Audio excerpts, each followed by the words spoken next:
Bonjour, ladies and gentlemen, et nouveaux visiteurs sur la chaîne YouTube, ici Mr. Flamingo, et bienvenue pour une nouvelle vidéo.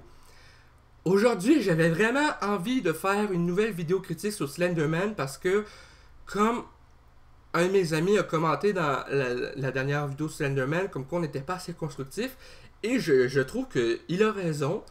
Cet ami a parfaitement raison parce qu'on n'a pas vraiment dit autre chose dans la critique que c'est de la merde, puis générique de fin, c'est les meilleurs moments du film parce qu'on pouvait partir. Donc, je me suis dit, pourquoi pas faire une vidéo plus détaillée où que je raconte, et là, je précise, la vidéo va avoir des spoils sur le film parce que pour parler de pourquoi je trouve que certains trucs étaient prévisibles, il faut que je spoil un peu ces choses-là, justement. Donc, let's go. Premièrement, la réalisation est correcte. C'est pas ça le problème. C'est pas ça que je blâme pas en tout. Le principal truc que je blâme, c'est le scénario. Le scénario est très très mal écrit et très prévisible. Par exemple, à un moment donné, au début du film, ok, les filles apprennent que une gang de gars qui les intéresse un petit peu prévoit de appeler Slenderman pour le plaisir d'une soirée de gars. Fait que là, les filles sont genre, ah, si eux ils le font, nous on le fait aussi. Fait qu'une fois qu'eux ils l'ont fait, les filles, le lendemain ils apprennent à l'école que les gars se sont dégonflés. Fait qu'eux autres, ils ont appelé Slenderman pour de vrai avec en regardant une vidéo sur un site web.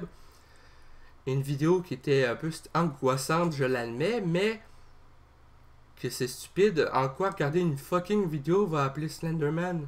Je comprends pas ça. C'est un peu... Ça me fait penser un peu au film Le Cercle avec Naomi Watts, le premier, où que quand tu regardes une vidéo, il te reste 7 jours à vivre. Mais là, ça aurait pu être un film Le Cercle.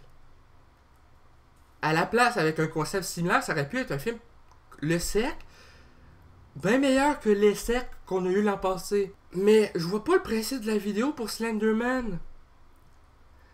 Et aussi, eux, ils se ramassent dans la mer, les filles, parce que vu que les gars sont dégonflés, ils l'ont pas fait. Eux, ils l'ont réellement appelé, puis il va se passer des phénomènes étranges. Par exemple, la première fille à se faire enlever, c'est Cathy. C'est une rousse, ok? Et de la façon que elle va se faire enlever par Slenderman, t'es genre, c'est clair que c'est elle la première, là.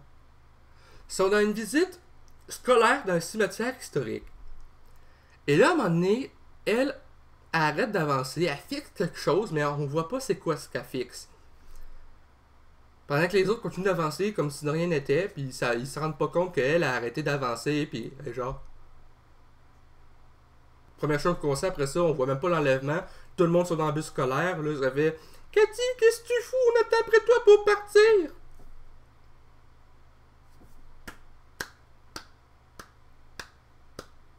Seriously? Un autre truc. Plus tard dans le film, les trois amis, parce que au début ils étaient quatre, décident d'aller dans la forêt où il y a d'habitude le Slenderman, ou une forêt en particulier, peu importe. Parce que le Slenderman vient seulement, contrairement aux jeux vidéo, il vit pas dans une forêt de ce que je comprends, mais il vit seulement quand on l'appelle en regardant une vidéo, peu importe. Elles vont les trois dans la forêt, amènent un objet qu'elles aiment particulièrement, et pour faire une offrande à Slenderman pour avoir Cathy. Elles doivent se mettre un bandeau pour éviter de voir le visage de Slenderman, même si en fait il n'y a pas de visage.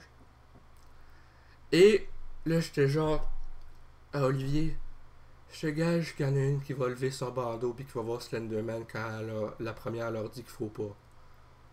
Qu'est-ce qui se passe? Chloé, la fille dans le film l'afro-américaine, elle lève son bandeau puis elle voit le visage de Slenderman. Hostie, t'as rien trouvé de mieux, scénariste?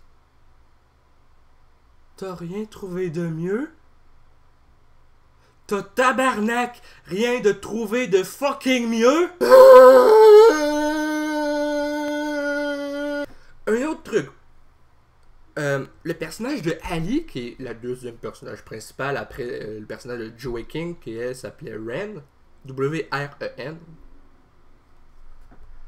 Pourquoi pas s'appeler wrench tant qu'à ça? Pas comme dans Watch Dogs 2, mais une wrench, un outil, peu importe. le personnage de Ali a une sœur, une petite sœur qui est un peu plus jeune, de peut-être, je sais pas combien d'années. Là.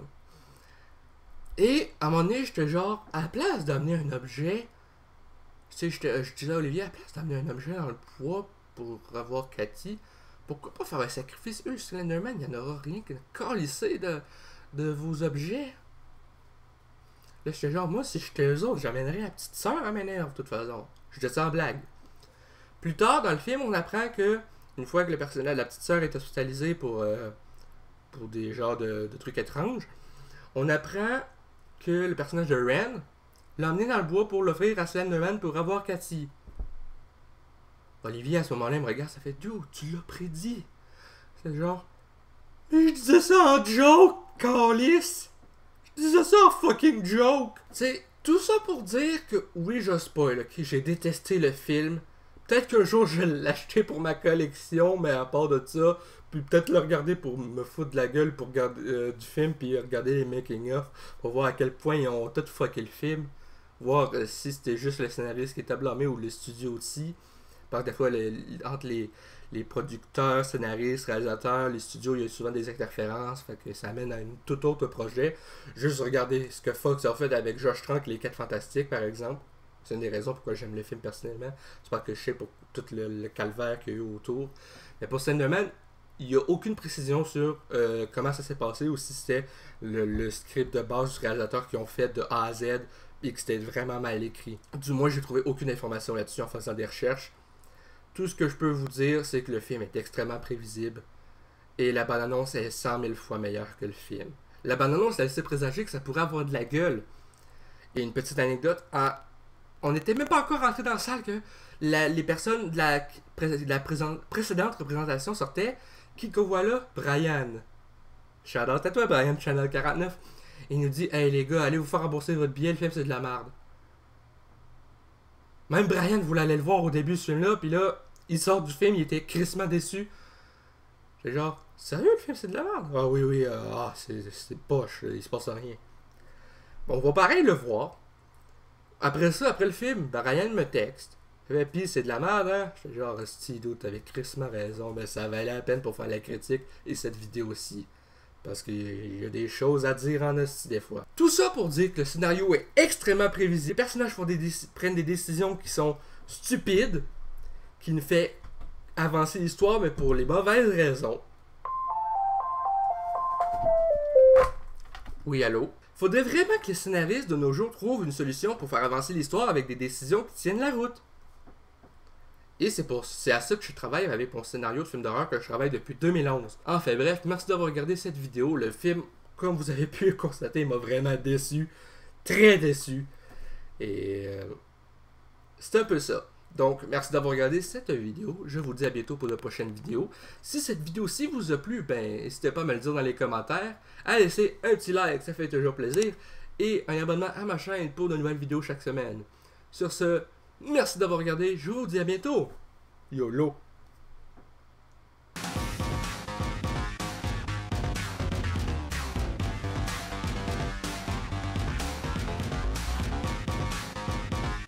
Hey le grand, c'est quoi que t'attends pour t'abonner, sacrament?